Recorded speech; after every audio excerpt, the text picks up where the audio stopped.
Hello friends, today in this live stream we will basically be validating multi-step form inside HTML inside browser. So multi-step form basically you have seen on many websites. It contains multiple steps or multiple pages in which basically on each page we request some information from the user. So this is basically the demo that we will be building in this tutorial, a simple user registration form and alongside with the client side validation. You have this field of name guys. So here we have the next button. So if I don't enter the name, it will tell me that please fill out this field, and this will be highlighted with red color and this error message will be shown to me. So I need to enter the name here. So if I now enter the name, click on next, I will be redirected to the next screen here where we need to enter the email. If I don't enter it, so once again it will send me this message that please fill out this field. So I can even go to the previous one as well. So if I enter this, you will see please enter a valid email address. So it also checks the validity of the email address as well. You can even go to the previous one. If I now don't enter it, you will see please fill out this field. So I need to enter correct email, click on next. I need to fill out the password and then the address. Lastly, the address here. If I don't submit, please fill out this field. So if I click submit, you will see form submitted successfully. So this is basically multi-step form validation guys. So where multiple steps are involved here. In each step, we request some information from the user alongside with validation. If you don't fill out that, you will see error messages. And we are building this without any sort of library. It will be basically be using vanilla JavaScript code for doing this process. So all the source code I have given in the description of this live stream. So you can check out all the source code by going to the description. So now let's get started by building this application. So what I will do is that I will simply open index.html, and basically here I will change this to multi-step client side validation in form. So for the HTML, it's very easy. We will basically be having a simple form here. We'll give a ID to the form like this, a class as well, so that we can target in JavaScript, and no validate. So this will disable the client side validation inbuilt. And then basically we will have this classes attached to it, step and active. Inside this, we will have the label for name. First of all, we will ask for the name of the person. We will give basically the ID name here, and it should be required. This attribute you need to give here. Name will be also name. We will also give basically a span tag where basically we will show the error message, and also class error message. So we will style these classes inside your CSS code. So just write this. We will have the next button. So we will give basically this button. This will be type button. And we will give basically this class which is next. And basically guys, we will repeat this 4 more times. We will basically paste it. So if you see for this, we will basically change this to email. This will be input type email. This will also be changed to email. This will be email error, and for this we also need to have a previous button as well, so where the user can go to the previous step. This will also be of type button, and basically here we will give the class which is previous, and the button label will be previous. So similarly, this one will be for password.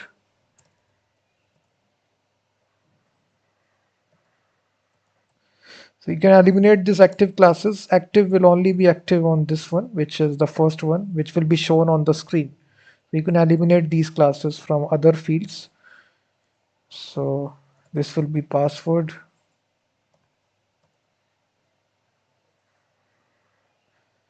This will be input type password, and this will be password. Similarly, we will have the previous button, which is,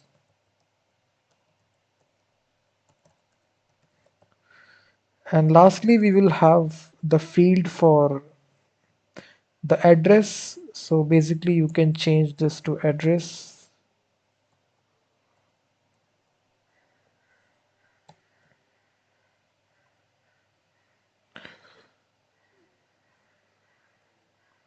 So this name will be address, ID will also be address, address error. And for this also we will have the previous button.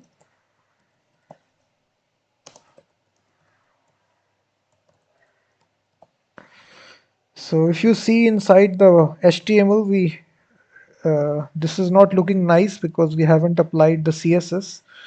So it is only appearing in all the same pages. So we need to make sure that these steps are splitted across multiple pages. So for this we just need to require some custom CSS. So just at the top here, just add the CSS here, and we have given this class form. So we will style this form here. So first of all, basically we will change the display to flex. Flex direction will be column. We'll align the items in the center position. Margin we will basically give as auto. Max width will be 600 pixel, and padding will be around 20 pixel. We will also be giving a border which is 1 pixel solid gray color, and border radius 5 pixels. So if you make this change here, you will see basically it will surround this border like structure. And after this, for each step here, basically we will display none. So what it will make sure that we have given, nothing will be displayed here. And now basically we'll style the active class. So whichever step has got the active class right here will display to block. So now if you see, the first one will be shown here. You will see that. So, but we don't need to write like this. We need to say display flex. We will do it inside JavaScript, not in CSS. Align items in the center. So if you see, nothing will be, it will be shown here. You will see that.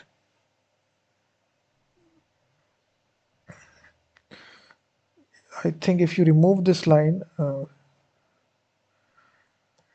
display to flex. So, okay, display block and display flex means the same thing. So that's why flex direction is column and align items in the center position. So if you see, now it is looking good. And for the error message, basically what we will do is we will just add a border here, 2 pixels solid red. And for the error message, we will basically have color to red and margin from the top position to be 5 pixel. This is basically the custom CSS which is required, guys. All the source code is given in the description of the live stream. Now we will basically write the JavaScript. So just add this JavaScript here. We will write this inside file.js. So just create a new file, file.js. So inside your JavaScript, we will first of all get all the references of all the things. So what I will do, I will simply paste this code. So this will get all the references guys, we will see we have given these IDs classes, so we are targeting it all these elements. After this, we need to make a function which is show step. So initially we will only be showing the first step. So we need to make this function which is show step. So it takes the index number and we will simply run a for loop, let step of steps. So if you see, we are getting all the elements which have this class step attached to it. So we have given all the divs this common class step here. So it basically will return 4 elements here. We will run a simple for loop. And inside this, we will add this class, which is, we will remove this class first of all, which is this active class. And then we will make sure that we only add this class to the index number which is passed. Class list dot add. So here you can see we are only using vanilla JavaScript for adding and removing classes, CSS classes dynamically. So what this makes sure that, so whatever uh, show step is passed here, let me pass here. If you refresh your application, you will see the first name field will be shown to you. So now if I change this to first step here, so the email will be shown one. You can see now it is indexing start from 0. If I change to 2, password will be shown here. You will see that.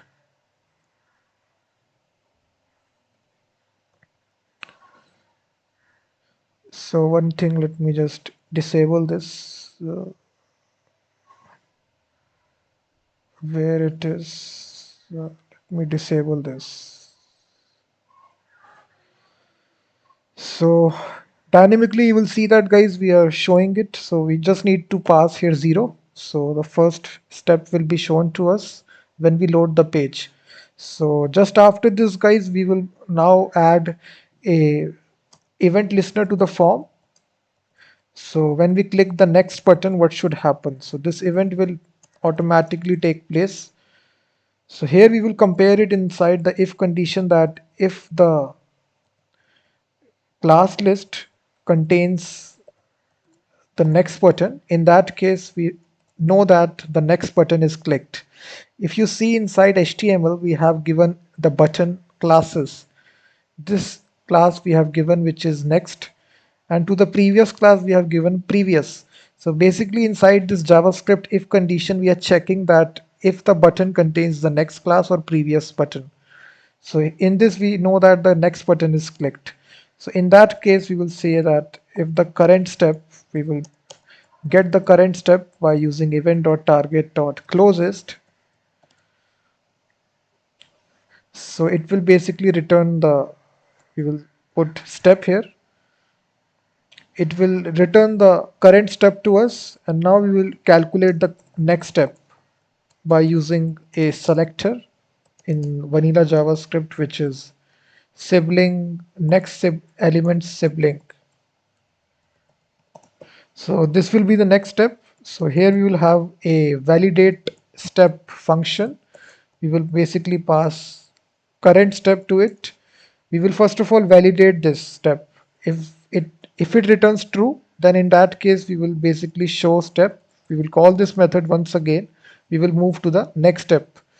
So here we will say array from steps. If you see steps is an array here, so we are passing it here. And here we will use the index of method, and here we will go to the next step. That's all. This is really simple logic, guys. We are passing this to this validate step method. We need to create this method right here. We are passing this step. If it returns true, in that case we will go to the next step. If it returns false, in that case we will not do anything. So now we need to define this validate method, guys. Validate step method. It basically take the step which is passed to it. So we need to define this method. So first of all, guys, we will define a Boolean variable is valid, which is set to true. And then basically we will construct error messages variable. So we will say that step.querySelectorAll. We will basically fetch all the elements which have this class, which is error message.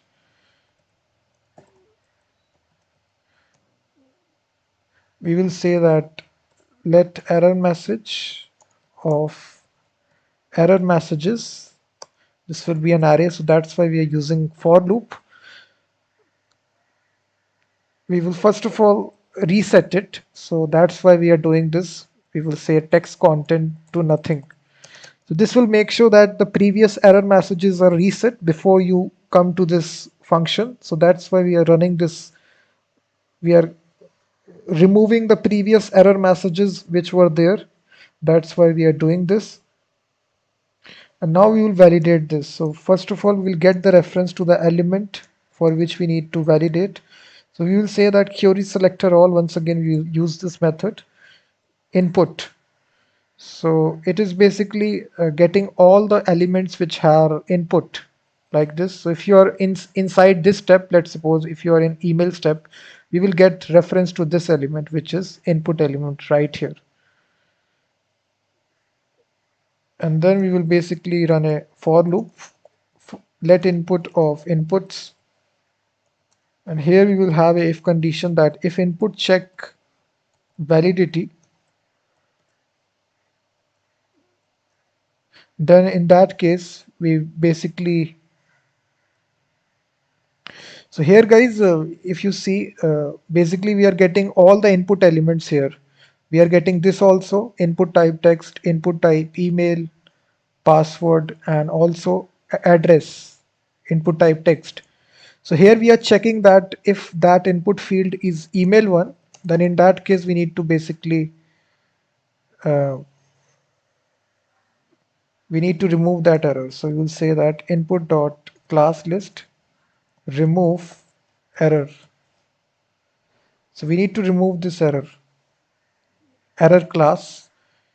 In the else block, what we will do is that we will add that class. So input class list add, we will add this error class, and is valid will be equal to false like this.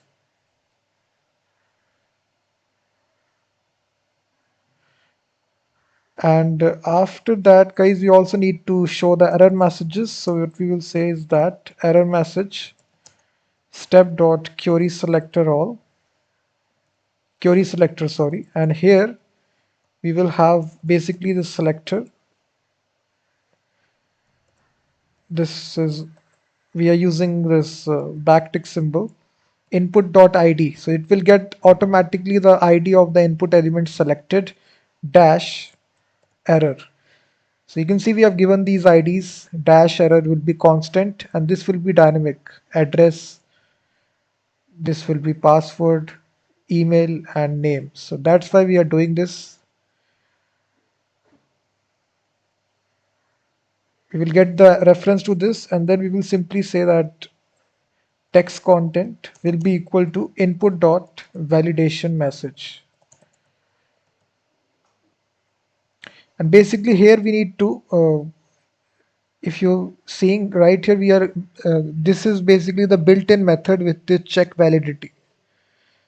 So whatever validators that you have given right here, which is this one required validator, it contains this built-in function of inside JavaScript check validity. It returns either true or false depending upon whether you have written a value or not. So that's why it is doing this.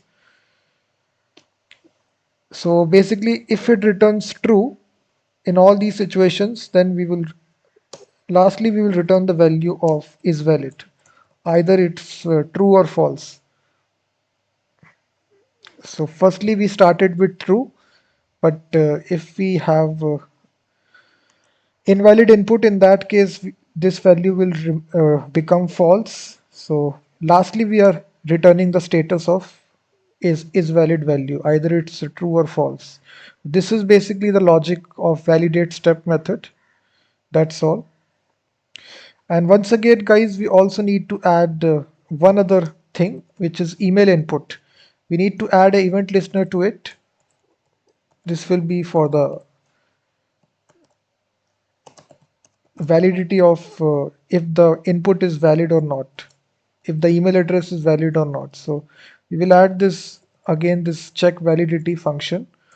So if the user has entered the email input or not.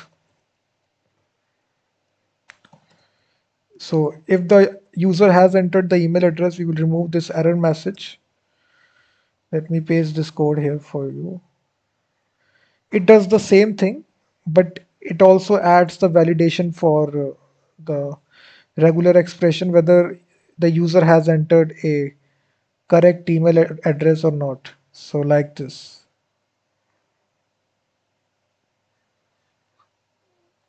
So if it hasn't entered a correct email address, then we are showing this message.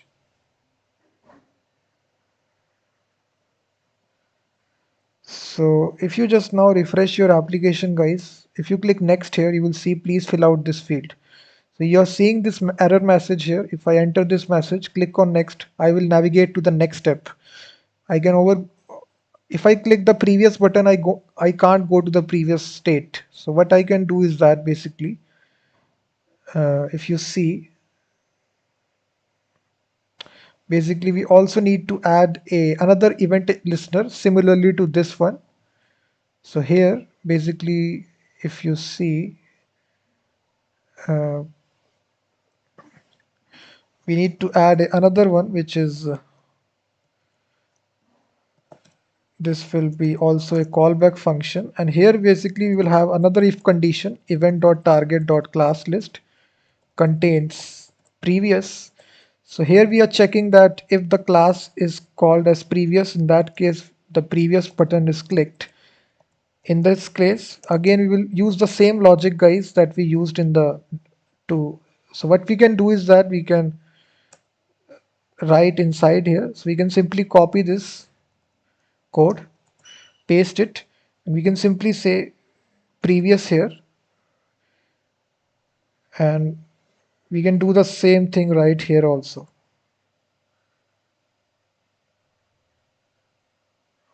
And I think this is not required if you click the previous button. So this is not required. We will just show the step here, that's all. So now we have two conditions. If you go to the next button, we will go to the next step. If you press the previous button, we will go to the previous state, previous step. So if you refresh, click on next. If you go to previous, okay, sorry, we don't, we need to basically surround it in a different event listener. So what we can say, so this needs to come in a separate event listener, not inside this, so in a separate one. So right here you will see we are comparing it. If the class contains previous, we will go to the previous step. So now if you click the previous button, I will go to the name here once again. You will see please fill out this field. If I enter an invalid email address, please enter a valid email address.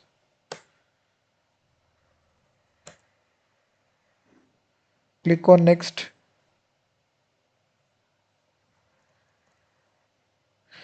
And if I not enter this, please fill out this. And lastly, guys, if I click I don't have basically the submit button. So we also need to basically add a submit button, guys. So right here, just after all this, we also need to have a submit button. So just after this, we can have a third button, which is called as submit. So this will be type submit, and the label will be simply submit button. And here inside your JavaScript code here, we can basically have another event listener to the form. So this time this will be submit. So when the form is submitted, we will basically show a alert message to the user that your form is submitted. So we can say, first of all, this event object will be passed here. So we will say that e.prevent default to prevent the auto submission of the form. And again, we will call this function validate form. If it returns true, in that case we will basically show to the user form submitted successfully.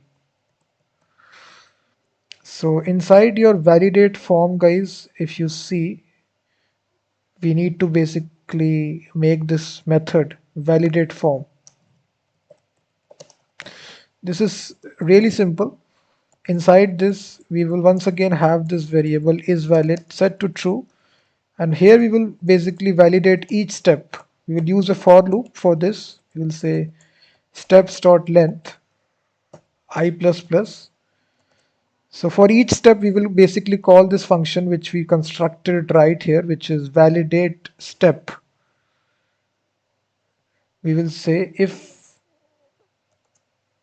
validate step, and where we will pass basically the step here, which we are on here like this. If it returns true, if it returns false, in that case, we will make this is valid to be false. And then we will simply show the step which is passed here. And then we will simply break from this loop because we don't need to uh, return all that. So lastly, we will return this status, either it's true or false, like this.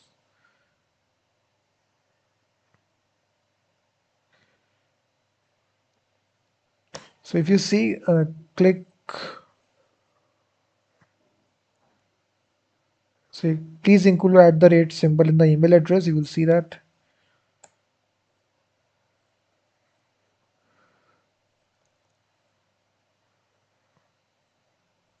So click on submit, you will see you submitted successfully, form submitted successfully. So in this case, guys, you can basically build this multi-step form validation inside your pure JavaScript, vanilla JavaScript. We haven't used any third-party library. This is all made using pure JavaScript code.